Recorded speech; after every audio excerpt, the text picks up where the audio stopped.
Good morning, classmates. I'm sorry I can't be in class. I'm away with the military. So please bear with me. It's my first time I've ever done a video like this. Needless to say, a YouTube video itself. Thank you, Kevin, Kelly, and Jennifer, and Paul for bearing with me. Our title of our presentation or our research is When Marriages End, and my portion of it, financial implications and its effects. Divorce has both emotional and financial impact on the individuals involved, more so on the immediate family and the children involved.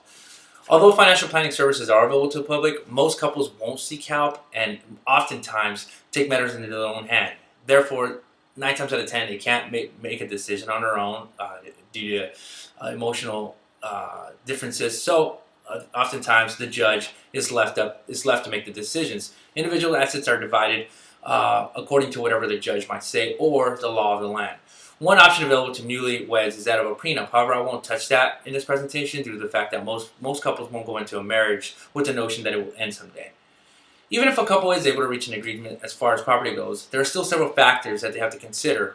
Retirement options, investments, and projected life income of one to another are some, just to name a few. As you can see from what I just mentioned, this can be a lengthy and devastating process for both. So that's one of the emotional roller coasters that couples will go through in dealing with all these different decisions at hand that normally wouldn't happen if they were to stay married. Now, I'm going to go ahead and look at the effects on both women and men.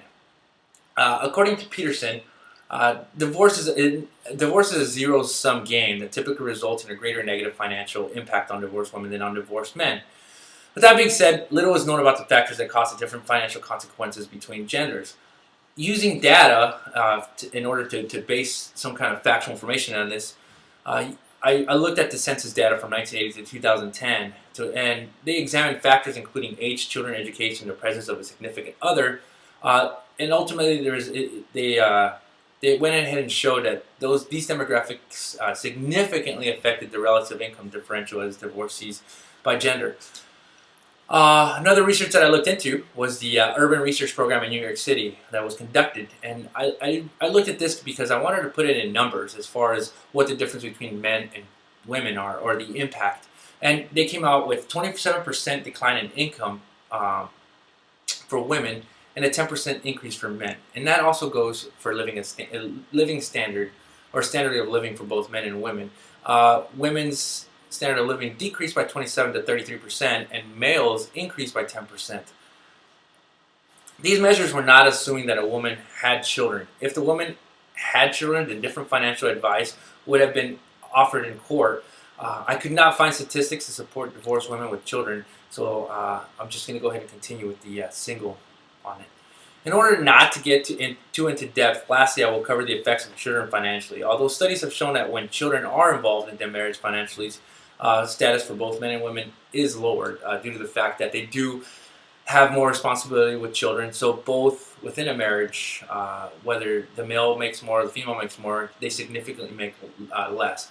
When the divorce does ensue, the female then, her numbers go up from 27% to 67% oftentimes, depending on how many children they have.